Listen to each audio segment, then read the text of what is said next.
지난 목요일 저녁 요한나 집사님이 큰 수술을 마치고 가료 회복 중이라 조심스럽게 신방을 가졌습니다. 남편 김영호 성도와 아들 대환이가 맞아주었습니다. 거실 테이블에 둘러앉아서 수술 후에 힘든 얘기, 차담을 나누는 사이에 중학생 큰딸이 학원에서 돌아왔습니다. 그래서 그 네 식구 그리고 저희 내외가 둘러앉아 예배를 드렸습니다. 그때 제 느낌은 하나님이 세우시는 신성한 가정이라 하는 느낌을 받았습니다. 남매가 파릇파릇 자라나는 것이 너무 신선하고 아름다웠습니다. 내외가 가정을 다독다독 세워가는 모습이 너무 사랑스러웠습니다. 하나님이 세우시는 가정인 줄로 믿습니다. 사랑하는 성도 여러분, 성경을 보면 하나님께서 이 세상에 세우신 공동체가 세 가지로 나옵니다. 첫째가 가정이고 그리고 교회, 국가입니다. 그런데 이 세 가지 공동체 중에서 가장 먼저 하나님이 세우신 공동체가 무엇이냐? 바로 가정입니다. 아직 민족도 국가도 교회도 없었을 때에 하나님은 한 남자와 한 여자를 통해서 가정을 먼저 세우셨습니다. 왜 그랬을까요? 가정이 모든 공동체의 출발점이기 때문입니다. 가정이 소중하고 또 가정이 신성하다는 말은요, 하나님이 세우셨고 하나님이 함께 하시기 때문에 신성하다는 표현을 쓴 겁니다. 회사와 기업들은 사람의 필요에 의해서 유불리에 따라서 세워지기도 하고 해체되어지기도 합니다. 그러나 가정은 그런 것이 아닙니다. 하나님이 세워주셨기 때문에 하나님이 세워진 가정은 계속해서 든든하게 말씀 위에 세워져야 할 줄로 믿습니다. 가정이 만약에 무너지면 교회도 약해져요. 같이 무너져요. 국가, 사회도 같이 무너지게 되어 있는 것입니다. 이것이 서로 일체성을 가지고 있어요. 가정과 교회와 국가가. 오늘 본문은 가정이 어떻게 무너졌는지, 어떻게 회복되어졌는지, 또 본래 하나님께서 의도하신 가정은 어떤 모습이었는지를 통해서 오늘의 우리 가정을 돌아볼 수 있고 또 비추어 볼 수 있고 조명해 볼 수 있는 그런 시간이 되시기를 바랍니다. 하나님이 의도하신 가정이 어떤 것인지를 모르면요, 어떻게 회복시켜야 될 기준이 없어지게 되는 거예요. 하나님이 본래 의도하셨던 대로 회복되어지는, 타락은 하나님이 의도하셨던 모습에서 얼만큼 멀어지고 빗나가 있고 변질되어져 있느냐 찾아내어서 하나님이 본래 의도하셨던 방향대로 회복되어져야 하는 것입니다. 하나님이 가정을 세우신 목적은 생육하고 번성하는 것이라고 말씀을 해줘요. 생육하고 번성하라 1장에서 이렇게 말씀해 주죠. 그 다음에 가정을 세우신 것은요, 사랑하고 연합하여서 공동체를 이루는 것입니다. 가족 공동체요, 하나님이 함께 하시는 공동체를 이루는 것입니다. 그리고 세 번째로는 자자손손 대대로 신앙을 전수하며 하나님의 주시는 축복의 통로가 되고 축복의 그릇과 같이 되어지는 것입니다. 그 지향점은 하나님의 나라에 있습니다. 천국도 하나님의 나라요, 이 땅에서 하나님의 나라를 세워나가는 이 개념이 이 땅에서부터 영원한 천국에 이르기까지 일관되게 흐르게 되는 것입니다. 여기에서 그릇과 같다 그랬는데요, 그릇은 깨지지 말아야 됩니다. 깨져서 새어나가면 안 되겠죠. 또 축복의 통로라고 했는데, 통로라고 하는 것은 막히지 말아야 되겠죠. 그래서 가정의 축복의 통로가 열려져 있고, 또 그릇이 온전하고 아름다운 그릇으로 보존되어져야 할 줄로 믿습니다. 하나님이 본래 하신 그 가정의 모습이 어떤지를 먼저 우리가 이 시간 같이 나눔하며 깨닫게 되기를 바랍니다.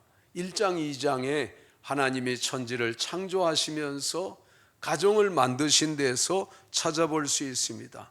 첫째, 하나님과 친밀한 교제가 있어야 하는 것이 하나님이 본래 의도하신 가정이에요. 가정 만들어 놓고 하나님 따로 바쁘시고 인간들은 또 인간들 내로 바쁘고 그런 게 아니고요. 하나님이 항상 함께 하시고 또 친밀한 교제를 원하셨어요. 오늘 3장 8절 말씀에 보면 하나님이 동산에 거니셨다 그렇게 말씀을 해주고 있는데, 이건 타락한 이후의 말씀이거든요. 하나님이 그날만 동산을 거니셨을까요? 아니요, 늘 하나님이 동산을 돌아보시고 그리고 거기 있는 아담과 하와와 항상 대화하고 교통하고 그러셨습니다. 이야기를 나누셨어요. 그러면 아담과 하와는 하나님께 그날 일들을 편안하게 얘기할 수 있었습니다. 오늘 8절에 있는 이 말씀은요, 범죄하고 난 뒤에 주님이 찾아오신 거예요. 주님의 신방이죠. 하나님의 신방이죠. 원래는 두려움이 아닌 기쁨의 만남이어야 했는데 두려움의 만남이 되고 말았습니다. 가정의 중심이 무엇이 되어야 할까요? 세상에서 돈이 제일이라고 하니 돈이 중심이 되어야 할까? 사랑이 없으면 다 소용이 없으니 사랑이 중심이 되어야 할까? 자녀가 소중하니 자녀가 중심이 되어야 될까? 하나님이 본래 의도하셨던 가정의 중심은요, 하나님과 동행하는 가정입니다. 가족끼리 아무리 좋아도 하나님과 동행하는 그런 가정이 되지 못하면 그건 하나님이 본래 의도하신 곳에서 변질되어진 것입니다. 두 번째로 하나님이 본래 의도하신 가정은 말씀에 순종하는 질서 있는 가정을 하나님이 본래 설계하신 것이에요. 하나님은 우리의 모든 삶에 대해서 말씀해 주십니다. 여호와 하나님이 그 사람에게 명하여 이르시되 동산 각종 나무의 열매는 내가 임의로 먹되 선악을 알게 하는 나무의 열매는 먹지 말라. 내가 먹는 날에는 반드시 죽으리라. 2장 16절 17절 말씀입니다. 그러니까 인간은 자유를 누리되 그냥 자유가 아니에요. 말씀 안에서 자유를 누리는 거예요. 이것의 복됨을 깨닫고 절실하게 깨닫는 성도는요, 이거는 바른 믿음 위에 서 있는 그런 삶이 되는 것입니다. 말씀을 벗어나면 자유가 없어요. 그 자유는 방종으로 흐르게 돼 있고 마침내 멸망에 이르게 됩니다. 말씀 안에서 자유를 누리는 존재라는 것을 기억해야 됩니다. 따먹지 말라. 따먹지 말라고 한 나무가 딱 한 가지예요. 동산에 수많은 나무들이 있는데 그걸 임의로 따먹으라 그랬어요. 내 마음대로 양껏 내가 원하는 만큼 그것을 따먹고 살아라. 그러나 그 한 가지 선악과는 따먹지 마라 하고 이렇게 말씀을 해 주신 것이죠. 인격적인 선을 주신 거예요. 우리가 자유롭게 산다고 해도요, 선이 있어요. 하나님과 우리 사이에 말씀을 통해서 주신 선이 있고, 남편과 아내가 가정에서 서로 사랑하며 살아가면서도요, 그 안에 선이 있습니다. 에베소서 5장에 보면 아내들에게 말씀하시기를, 아내들이여 남편에게 복종하기를 주께 하듯 하라. 남편들아 아내를 사랑하되 그리스도께서 교회를 사랑하신 것 같이 사랑하라. 자녀들아 너희 부모를 주 안에서 공경하라. 부모들아 너희 자녀들을 노엽게 하지 말고 주의 교훈과 훈계로 양육하라. 이렇게 말씀의 선이 있어요. 이 말씀을 따라 살아가게 되면 가정이 참으로 복된 가정이 되고, 하나님이 본래 의도하셨던 대로 복을 주시는 그런 축복의 통로가 되는 복된 가정이 될 줄로 믿습니다. 또 하나님이 본래 의도하셨던 그 가정은요, 의도하신 그 가정은 서로 신뢰가 있고 연합하는 공동체 가정입니다. 둘이 벌거벗었으나 부끄러워하지 아니하였다고 했습니다. 벗고 지냈어요. 부끄럽지 않았습니다. 정서적으로도 영적으로도 투명하여 숨길 것도 가릴 것도 비교할 것도 상처 주는 것도 없는 그런 에덴의 생활이었습니다. 이런 가정은요, 사명을 감당하도록 사명을 주시는데, 생육하고 번성하라, 땅을 정복하라, 모든 생물을 다스리라, 1장 28절에 주신 이 명령의 말씀은 축복의 말씀이요. 또 이 말씀을 이름 붙여서 문화 명령이라고 말씀합니다. 문화 명령. 가정은 단순하게 가족들이 모여 있는 그런 소단위가 아니고 바로 하나님의 뜻을 이루는 공동체라 하는 것을 우리가 분명히 해 두어야 하겠습니다. 그러면 하나님께서 이렇게 의도하시고 계획하신 가정이 어떻게 타락하고 무너지게 되었을까 하는 것을 살펴보아야 됩니다. 마귀의 공격을 받아서 말씀이 왜곡되고 질서가 깨지고 관계가 불편해졌어요. 마귀가 가장 첫 번째로 이 세상에서 공격하려고 하는 목표가 어디냐면 가정이라는 사실이에요. 마귀의 공격 목표예요. 가정의 소중함을 알기 때문입니다. 가정을 공격해서 세상을 다 마귀가 의도한 대로 변화시키는 것이 마귀의 전략이에요. 이것을 우리가 알면요, 가정을 어떻게 지켜야 되느냐, 어떻게 온전하게 세워나가야 하는 일에 우리가 정신을 깨우고 그리고 경계하면서 하나님의 말씀을 찾아서 말씀 위에 하나하나 세워나가야 될 줄로 믿습니다. 가정을 공격하면요, 교회가 흔들리고 국가가 흔들리고 무너지게 된다는 사실을 마귀가 너무 잘 알고 있어요. 마귀는 그동안 어떻게 공격했을까요? 모더니즘으로 수백 년 동안 공격을 했어요. 아주 효과가 보통 큰 게 아니에요. 그래서 그것이 포스트가 되었어요. 모더니즘이. 그 중에 하나, 권위를 다 없애버리는 것이 마귀의 공격이었어요. 집에서 성경은요, 아버지의 권위를 말해줍니다. 아버지들아, 내 자녀를 축복해 주어야 되지 않겠느냐? 아비들아, 내 자녀들에게 하나님의 말씀을 내가 가르쳐라 그러는 거예요. 아버지에게서 말씀을 배워요, 받아요. 그리고 아버지의 축복을 받습니다.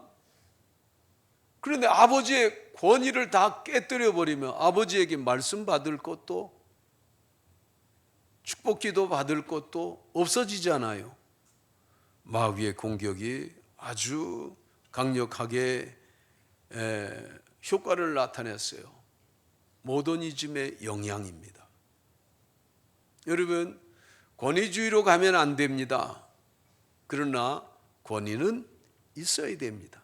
하나님의 주신 질서를 따라 권위가 있어야 돼요. 가정에 아버지의 권위가 있어야 되고요. 또 나라의 지도자들도 권위가 있어야 되고요. 왜요? 우리가 투표해서 뽑지만 하나님이 세우셨다라고 말씀을 해주고 있습니다. 아멘. 심지어는 이 사고방식, 이 여파가 교회까지 왔어요. 그래서 권위를 인정하지 않으려고 하는 그런 경향이 강력하게 나타나요.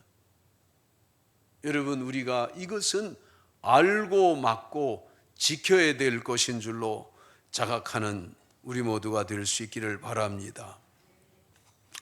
또 요즘은 동성애로 가정을 해체하는 공격을 하고 있습니다.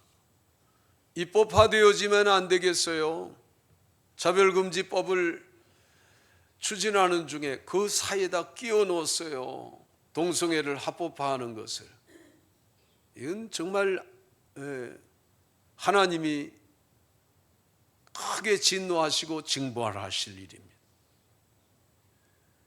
여러분, 도둑이 이것도 직업이니까 인정해 주시오 그러면 여러분 어떻게 했어요? 그럴 수 없는 거죠. 그럴 수 없는 거죠. 이것도 직업이다. 그 직업을 내세울 수 있는 게 많이 있어요. 다 열거하지 못하겠습니다. 기가 막혀서. 하나님이 가장 가증히 여기신다고 동성애에 대해서 말씀해 주고 있어요. 마귀는 그것을 가지고 사람들을 미혹하고 공격하고 있습니다. 또 하나님의 세우시는 이 가정이요, 타락되어질 때 하나님과의 관계 단절이 생겼어요. 여호와의 낯을 피하여 하나님과 거리가 멀어진 거예요.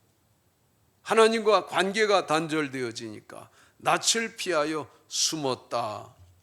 하나님을 가까이 하고 교통하고 동행하는 존재로 하나님이 계획하셨는데 피하는 존재로 전락되어진 거예요. 이게 타락이에요.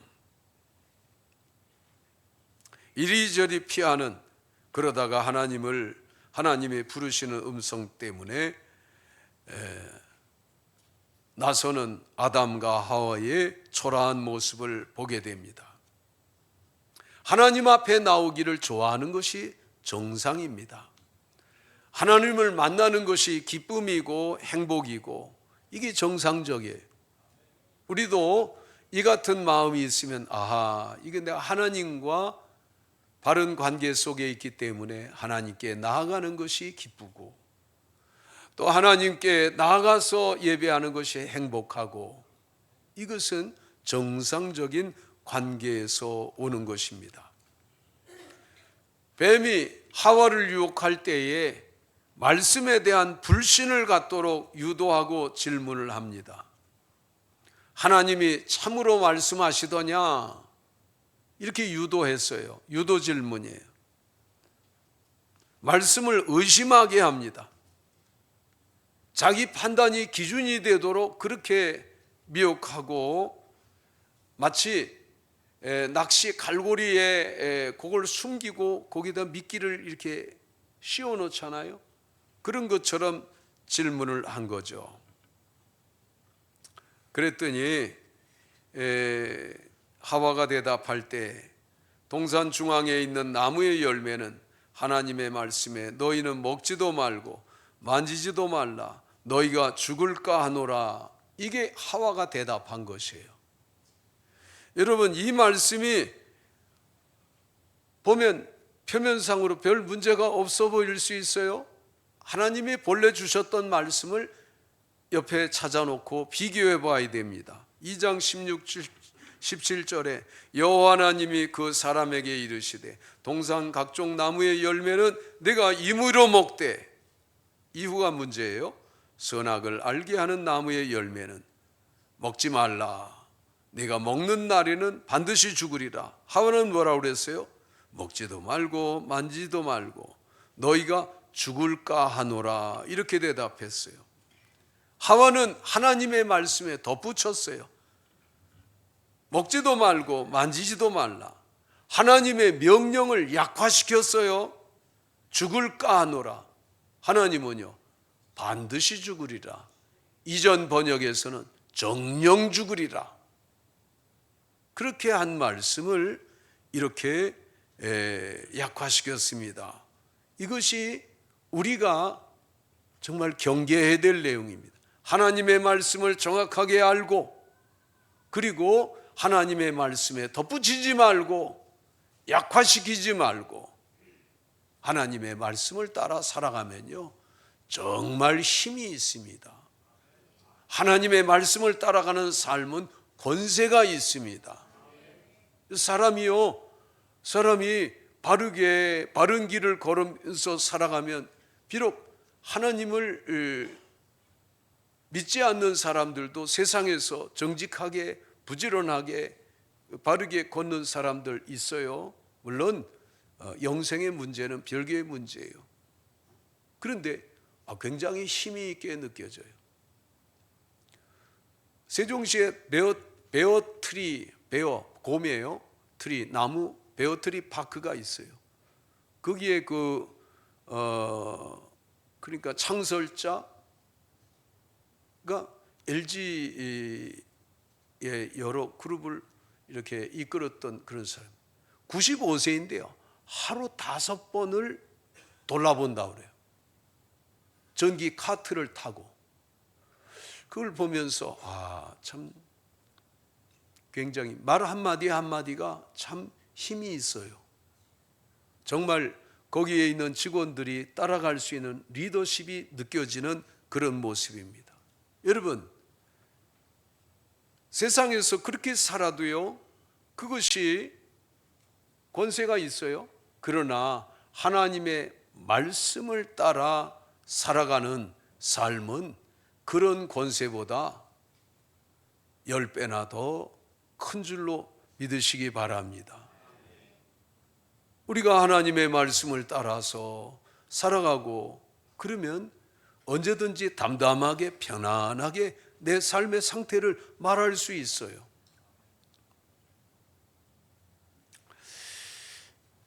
말씀을 약화시키지 말아야 됩니다. 말씀 그대로 기억하며 따라 살아야 됩니다. 말씀에 대해서 덤벼들면 안 됩니다. 차분해야 돼요. 덤비는 사람은 하와처럼 되기 쉽습니다. 말씀을 쉽게 알고 그냥 내가 아는 말씀하고 이렇게 하면 큰 코 다쳐요.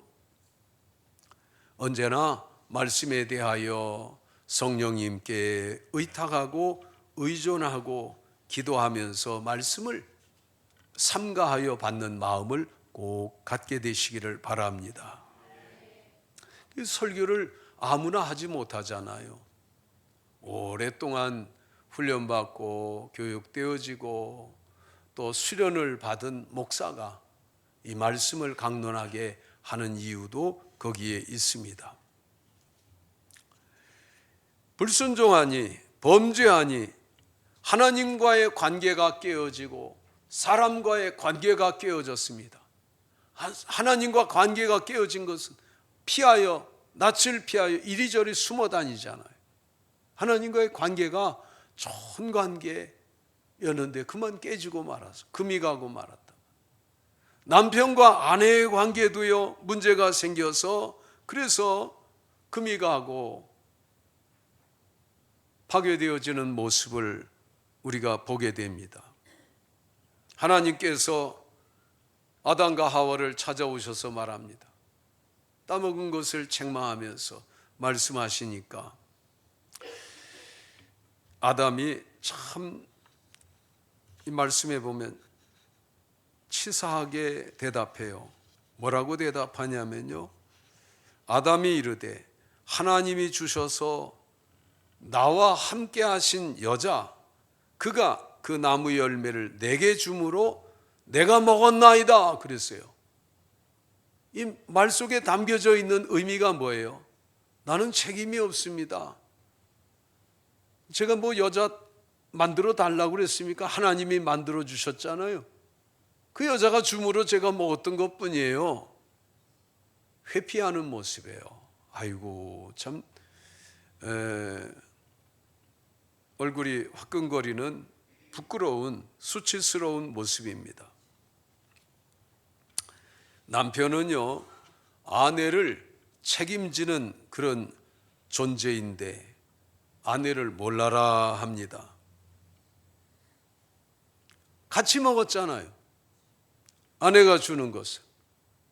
그러면요 일단 잘못을 시인하고 잘못을 먼저 말하는 거예요. 하나님 제가 먹었습니다. 맞습니다. 그리고 나중에 변론할 기회에 또 물어보면요 그때서야 뭐 조금 얘기할 수 있는 거예요. 잘못되었으면 잘못된 걸 말해요. 여러분 사람들이 싸울 때 왜 목소리가 높아지는 줄 아세요? 잘못을 인정하지 않고 뭐 여러 가지 동기를 끌어내어서 얘기를 하고 핑계를 하고 그럽니다. 그거 잘 해결하기 어려워요. 잘못된 거 있으면요 책임지는 자세로 잘못을 시인하고 인정할 줄 아는 것이 문제를 쉽게 풀어나가고 삶을 복잡하지 않게 만드는 비결이 됩니다. 이렇게 했으면 어떨까요? 하나님이 그렇게 아담에게 또 하와에게 물어보실 때에 아담이 하와 앞에 딱 서서 그러면 어떻게 돼요? 하와는 뒤에 있겠죠. 이렇게 아내를 뒤로 돌리고 남편이 책임지는 모습을 보였으면 얼마나 좋았을까요? 그럴 때 아내는 야 우리 남편 어깨가 넓다, 우리 남편 등이 따뜻하다, 포근하다 그렇게 느낌을 가질 거 아니에요.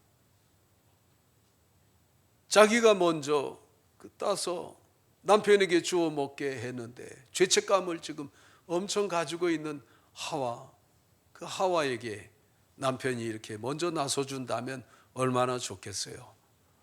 우리 교회 남자 성도님들 무슨 문제가 생기면 그렇게 나설 수 있게 되기를 바랍니다. 아내 앞에 서야 돼요. 이게 아내 뒤에 서요. 이게 참 가려지지도 않고 부끄러운 일입니다. 아내 앞에 서시기를 바랍니다. 그리고 책임지는 마음을 꼭 가지시기를 바랍니다. 무슨 뭐가 잘못되니까요. 누구 때문에 그래요. 가족의 문제는 가장이 책임지는 거예요. 책임적인 그런 자세를 보여야 문제가 수습되어지고 해결되어지는 길로 가게 되는 것입니다. 그러면 회복되어져야 할 가정의 모습을 우리가 이제 생각해야 됩니다. 먼저 하나님 앞으로 나와 잘못을 인정하고 회개하는 그런 가정이 되어야 됩니다. 숨지 말아야 됩니다. 하나님 앞에 나와서 다 피하지 않고 있는 모습 그대로 인정하고 받아들여야 됩니다. 그래야 회복이 시작되어집니다. 그리고 가정에 하나님을 중심에 모시고 살아가야 하는 것이 진정한 회복입니다. 두 번째는요, 말씀이 기준이 되는 그런 가정을 살아야 진정한 회복이 이루어지게 되는 것이에요. 자기 판단이 아니고 내 생각이 아니고 이것쯤은 먹어도 되지 않을까, 이런 판단이 아니고 말씀이 기준이 되어서 맛이 궁금해도 no, stop 할 수 있어야 됩니다. 자녀들 앞에 부모가 말씀 앞에 순종하는 모습과 그 자세를 갖는 것이 가정에 회복되어지는 모습이 되는 것입니다. 가정에는 관용과 용서가 있어야 되겠어요. 남편이 늦게라도 깨닫고 무책임했던 것을 자책감을 가지고 아내에게 말할 수 있어야죠. 아담이 했나 모르겠습니다. 여보, 내가 참 한심했지. 하나님이 물으실 때 내가 잘못했다고 했어야 하는데 당신에게 책임 전가했으니 참 부끄럽네. 이렇게 했으면 얼마나 좋았겠어요? 이것이 바로 관용하게 되고 서로 용서하게 되고 용서받게 되는 길이에요. 그러면 하와가 아닙니다. 내가 뱀에게 유혹받은 것이 잘못이지요. 제 잘못이 큽니다. 이러면 부부관계가 회복되어지는 거예요. 그리고 부부가 하나님께 잘못을 깨닫고 하나님, 정말 저희가 하나님 앞에 정말 부끄러운 말씀을 드렸고 이것을 내외가 같이 깨닫고 하나님께 회개합니다 하고 회개함으로 나왔으면 얼마나 좋았을까요? 여러분, 가정의 중심은 자녀가 아닙니다. 가정의 중심은 부모도 아닙니다. 가정의 중심은요, 부부입니다. 가정의 중심은 부부예요. 부부가 믿음을 굳게 지키면 그 가정 든든합니다. 마귀가 흔들지 못합니다. 공격이 다 무효하게 됩니다. 가정의 본질은 하나님과 바른 관계 속에 있어야 하는 것입니다. 친밀한 교제가 있는 가정이 되어야 됩니다. 여러분의 가정이 하나님과 동행하는 가정 되시기를 축복합니다. 하나님이 세우신 가정은 부자 되고 사업잘 되고 뭐 이런 세속적인 목표를 갖는 것이 아니라 생육하고 번성하고 정복하라, 모든 생물을 다스리라고 하는 하나님의 말씀을 부여잡고 살아가는 것이에요. 그러면 그것이 힘 있는 삶이 되고 권세 있는 삶이 될 줄로 믿습니다. 우리 소망의 모든 가정이 하나님이 세우시는 그런 신성한 가정이 되기를 축복합니다. 기도하겠습니다. 하나님 아버지, 세상에 가정을 세우신 사랑의 하나님을 이 시간 기억합니다. 오늘 말씀을 통해 우리 가정의 모습을 보게 하시니 감사합니다. 하나님이 계획하시고 의도하신 것과 얼마나 멀어졌는지 이 시간 돌아보는 시간이 되게 해 주셨습니다. 책임을 회피하였던 저희 죄를 회개합니다. 하나님을 멀리하며 숨었던 우리의 죄를 회개합니다. 이제 다시 하나님 앞으로 나아갑니다. 저희들의 가정을 받아 주옵소서. 말씀 위에 세워지게 하시고 사랑과 용서가 흐르게 하시며 하나님과 동행하는 가정이 되게 도와 주시옵소서. 주 예수 그리스도의 이름으로 기도합니다. 아멘.